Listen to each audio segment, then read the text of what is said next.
जिस समय जिन्ना पाकिस्तान के वजूद के लिए लड़ाई कर रहे थे, उसी समय वो एक अपनी अंदरूनी बीमारी से भी लड़ रहे थे। इस बीमारी का पता उनके डॉक्टर और उनके अलावा किसी और को ना था। अगर ये बात गलती से भी भारत के नेताओं को पता होती, जैसे वल्लभ भाई पटेल वगैरह को, तो शायद ही ये पार्टीशन इंडिया का हो पाता। क्योंकि जब उन्हें पता होता कि जिन्ना कुछ ही समय के मेहमान हैं और जिन्ना के अलावा कोई और पावरफुल शख्स नहीं था मुस्लिम लीग में जो पार्टीशन करवा सके, अगर ये बात हमें पता होती तो शायद ही भारत का बंटवारा होता। लेकिन ये चीज़ लॉर्ड माउंटबेटन को ज़रूर पता थी, इसलिए उन्हें जल्दी थी कि जल्द से जल्द इंडिया का बंटवारा हो सके। जिन्ना को टीबी और कैंसर था, इसके बावजूद वो पाकिस्तान बना लेते हैं। पाकिस्तान बनने के बाद जब वो पहली बार पाकिस्तान जाते हैं, एयरपोर्ट पर, कराची एयरपोर्ट पे उनका स्वागत काफ़ी धूमधाम से होता है। काफ़ी सारे लोग उन्हें देखने आए होते हैं। एयरपोर्ट पर पैर रखने को जगह नहीं होती, इतने सारे लोग एयरपोर्ट पर उनके स्वागत के लिए आते हैं। जिन्ना पाकिस्तान को एक इस्लामिक कंट्री नहीं बनाना चाहते थे, वो पाकिस्तान को एक सेक्युलर कंट्री बनाना चाहते थे। पाकिस्तान का जन्म धर्म के आधार पर ही हुआ था, लेकिन उस समय वो जिन्ना की मजबूरी थी। अगर जिन्ना उस समय मुसलमान न करते तो शायद ही आज पाकिस्तान बनता। इसलिए जिन्ना की उस समय मजबूरी थी और जिन्ना चाहते थे पाकिस्तान एक सेक्युलर नेशन बन के रहे। क्योंकि जिन्ना कभी धार्मिक मामलों में पढ़ते ही नहीं थे, वो अपने आप को मुसलमान भी नहीं बताते थे, उन्हें नमाज तक नहीं आती थी और वो सूअर का मांस तक खाते थे। इसकी वजह यह भी थी कि जिन्ना शुरू से ही विदेश में रहे, वही उन्होंने अपनी पढ़ाई भी पूरी करी, इसलिए वो वही के तौर तरीके से अवगत थे। सेक्युलरिज्म उनके दिमाग में था। और अक्सर आपने फ़ोटो में भी जिन्ना को देखा होगा, जैसे हमारे गांधी जी वगैरह धोती में नज़र आते थे, वही जिन्ना को आपने मोस्टली देखा होगा वेस्टर्न कपड़ों में। इसी सेक्युलरिज्म को दर्शाने के लिए जिन्ना 11 अगस्त 1947 को एक भाषण देते। वो भाषण में पाकिस्तान की जनता को संबोधित करते हुए कहते हैं कि पाकिस्तान की जनता अब आज़ाद है। पाकिस्तान में कोई भी एक धर्म विशेष नहीं होगा, सभी धर्मों को अपने अपने हिसाब से आज़ादी है। जो जनता चाहती है मस्जिद में जाए वो मस्जिद में जा सकती है, और जो चाहते हैं मंदिर में जाए वो मंदिर में जा सकती है, सभी सेक्युलर होंगे। लेकिन ये चीज़ जिन्ना के अलावा बाकी सब पाकिस्तान के लीडर्स को मंजूर नहीं थी। पाकिस्तान के लीडर्स चाहते थे कि पाकिस्तान एक इस्लामिक कंट्री बने, धर्म के हिसाब से चले, लेकिन जिन्ना की सोच एक सेक्युलर थी। और इसी कारण जिन्ना और वहाँ जो पाकिस्तान के लीडर्स थे, इनके बीच बनती नहीं थी और इनके बीच अनबन हो गई। पाकिस्तान आज़ाद होने के बाद लियाकत अली खान को जिन्ना प्रधानमंत्री बनवाते हैं और ख़ुद गवर्नर जनरल ऑफ पाकिस्तान के पद पर रहते हैं। लेकिन सोच के कारण जिन्ना की सोच सेक्युलर थी और लियाकत अली खान की एक धार्मिक सोच थी। इस सोच के कारण दोनों के बीच में डिफरेंसेस पैदा होने शुरू हो गए। जिन्ना की तबीयत भी अब काफ़ी बिगड़ चुकी थी। उन्हें कैंसर और टीबी था, तो उनकी तबीयत नाजुक बनती जा रही थी। जिन्ना अपना इलाज करवाने के लिए ज़ियारत पहुंचते हैं। ज़ियारत में उनकी तबीयत और बिगड़ने लगती है, तो वो वहाँ से कोटा पहुँचते हैं। कोटा एक शहर है पाकिस्तान में। तो कोटा में उनकी तबीयत थोड़ी सुधरने चालू हो जाती है, लेकिन तबीयत से ज़्यादा उन्हें टेंशन था उनके देश के लीडर्स के बारे में, क्योंकि उनके देश के लीडर्स खुद उन्हीं की बात को मानते नहीं थे।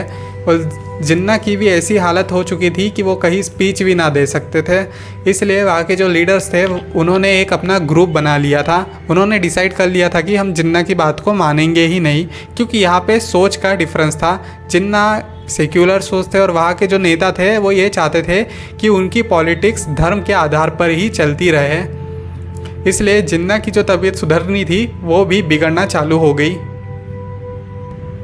यहाँ तक कि वहाँ के लीडर्स जिन्ना का दिया हुआ भाषण तक उड़ा देते हैं, जो उन्होंने 11 अगस्त को पाकिस्तान में दिया था हिंदू मुस्लिम एकता पर। और इसमें लियाकत अली खान, जिनको जिन्ना ने ही प्रधानमंत्री बनवाया था, वो भी शामिल होता है। ऐसे माहौल में जहाँ पाकिस्तान जिसने बनाया उसकी ही बात पाकिस्तान में नहीं सुनी जा रही थी, ऐसे हालात में जिन्ना की तबीयत क्या ही सुधरती और वो वापस कराची लाए जाते हैं। जिन्ना को 11 सितंबर 1948 को कराची लाया जाता है प्लेन के द्वारा। कराची लाए जाने के वक्त जिन्ना की बहन उनके साथ मौजूद थी। जिन्ना की हालत चलने लायक भी नहीं थी। उन्हें स्ट्रेचर पर सुलाया जाता है, लिटाया जाता है। लेकिन इस समय वो कराची एयरपोर्ट पर आते हैं तब मामला कुछ अलग था।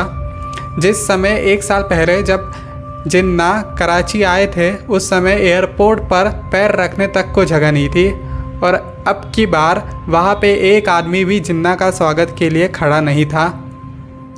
जिन्ना को अब इन सब चीज़ों से कोई मतलब नहीं था, उन्हें कुछ दिखाई नहीं देता था, क्योंकि अब उनकी हालत ही कुछ ऐसी हो चुकी थी कि जिस स्टेज पे जाके इंसान को कुछ समझ में नहीं आता कि आगे वाला कौन है, क्या कर रहा है। ऐसी स्टेज में जिन्ना पहुंच चुके थे। एक आर्मी की एम्बुलेंस होती है, उसमें जिन्ना को डाला जाता है। उनके साथ उनके एक नर्स होती है, उनकी बहन फ़ातिमा होती है। एम्बुलेंस चलती है और मात्र कुछ किलोमीटर ही आगे गई होती है कि एम्बुलेंस रुक जाती है। पूछने पर पता चलता है एम्बुलेंस का पेट्रोल ख़त्म हो गया। एक तरफ गवर्नर जनरल ऑफ पाकिस्तान होते हैं और एक तरफ उनकी एम्बुलेंस होती है जिसका पेट्रोल ख़त्म हो जाने की वजह से बीच सड़क पर खड़ी होती है, और आजू बाजू रिफ्यूजी के कैंप होते हैं। उन बेचारे रिफ्यूजी को भी ये नहीं पता था इस एम्बुलेंस में वही शख्स है जिनके कारण उनकी ये हालत हुई है, जिनके कारण उन्हें एक तंबू में रहना पड़ रहा है। शायद पता होता तो ना जाने उस समय वहाँ क्या हो गया होता। तो जिन्ना एम्बुलेंस में होते हैं, चारों तरफ उनके मक्खियाँ मंडराते रहती है, लेकिन जिन्ना के हाथ पाँव में इतनी भी ताकत नहीं होती कि वो मक्खियाँ खुद भगा सके। उनकी नर्स और उनकी बहन उन मक्खियों को हिला डुला करके भगाने की कोशिश करती है। समय बीतता जाता है लेकिन एम्बुलेंस में पेट्रोल अभी तक नहीं आता। ये शायद वहाँ की नेताओं की चाल थी या फिर एक कोइंसिडेंस था, वो वहाँ के नेता ही जाने। 1 घंटे बाद एम्बुलेंस को पेट्रोल मिलता है और एम्बुलेंस चलने लगती है। गवर्नर जनरल ऑफ पाकिस्तान के घर पर एम्बुलेंस पहुंचती है पूरे 1 घंटा लेट। जिस रास्ते को एम्बुलेंस को पार करना था मात्र 20 मिनट में, एम्बुलेंस उस रास्ते को पार करने में लगाती है 1 घंटा। लेकिन उस 1 घंटे के बीच पाकिस्तान का कोई भी अधिकारी, कोई भी नेता ये जानने की कोशिश नहीं करता कि गवर्नर जनरल का काफ़िला निकला था एयरपोर्ट से, अभी तक वो उनके रेस्ट हाउस में क्यों नहीं पहुंचा। किसी को कोई परवाह नहीं थी। जैसे तैसे एम्बुलेंस जिन्ना के घर में पहुंचती है। घर पहुंचने के बाद डॉक्टर जिन्ना को देखते हैं। डॉक्टर ये बोल देते हैं कि जिन्ना को बचाना अब काफ़ी मुश्किल होगा। इसके बाद डॉक्टर एक इंजेक्शन देते हैं जिसकी वजह से जिन्ना 2 घंटे तक सोए रहते हैं। सोए रहने के बाद उन्हें जब होश आता है वो अपनी बहन से कुछ कहते हैं और इसके बाद वो चल बसते हैं। जिन्ना की मौत हो जाती है, लेकिन इसके बाद भी वहाँ के नेताओं का पेट नहीं भरता। जैसे ये बात सब जगह फैलती है, वहाँ के जो प्रधानमंत्री थे वो जिन्ना के घर पहुँचते हैं। घर पहुँचने के बाद वो उनकी बहन को कहते हैं कि इनका अंतिम संस्कार जो भी मुसलमानों में होता होगा वो होगा एक सुन्नी तरीके से। मुसलमानों में 2 चीज़ें रहती है, एक शिया होती है और एक दूसरी सुन्नी। तो जिन्ना एक शिया मुसलमान थे, लेकिन प्रधानमंत्री वहाँ के ये नहीं चाहते थे कि बाकी सब लोगों को भी इस बारे में पता लगे, इसलिए वो घर के अंदर ही 4-5 लोगों को बुलाकर जिन्ना का शिया तरीके से उनका जो अंतिम संस्कार रहता है वो करते हैं, जो भी उनकी रस्में होती है।